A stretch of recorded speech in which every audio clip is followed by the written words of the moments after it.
Assalamualaikum dan salam sejahtera. Salam aspirasi pelajar cemerlang buat semua murid yang pengetua kasihi. Kita bertemu lagi dalam Tips Pelajar Cemerlang episod ke-27 dan tajuk kita hari ini ialah Jadual Belajar Bina Masa Depan. Murid-murid sekalian, tajuk ini kelihatan sederhana tetapi hakikatnya jadual belajar ialah salah satu alat paling kuat yang dapat menentukan masa depan kamu. Jika kamu mahu masa depan yang teratur, kamu mesti mempunyai jadual belajar yang teratur. Jadual belajar bukan sekadar kertas yang melekat di dinding. Ia bukan sekadar senarai masa dan subjek. Jadual belajar ialah kompas hidup akademik kamu. Ia menunjukkan ke mana arah usaha kamu setiap hari. Kenapa jadual belajar sangat penting? Pertama, jadual belajar memastikan kamu belajar secara konsisten. Belajar setiap hari walaupun sedikit adalah lebih baik daripada belajar sekali-sekala dalam masa yang lama.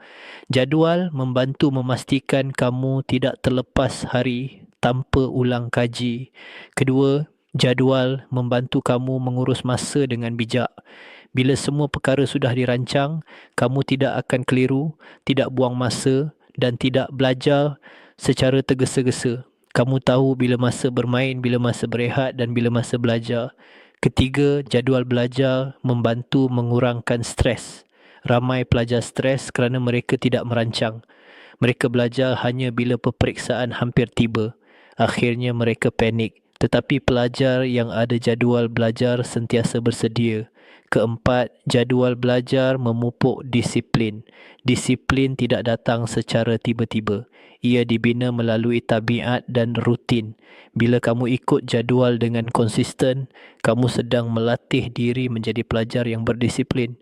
Ciri utama pelajar cemerlang. Kelima, jadual belajar membawa kamu lebih dekat kepada impian masa depan. Setiap kali kamu mengikut jadual belajar, kamu sebenarnya sedang membuat satu langkah kecil ke arah cita-cita kamu, sama ada mahu menjadi doktor, jurutera, askar, cikgu, guru Al-Quran, pereka, ahli perniagaan atau apa sahaja impian yang kamu bawa dalam hati. Murid-murid yang pengetua kasihi, jangan biarkan masa depan kamu bergantung kepada nasib. Bentuk masa depan itu dengan perancangan hari ini. Mulakan jadual belajar walaupun ringkas.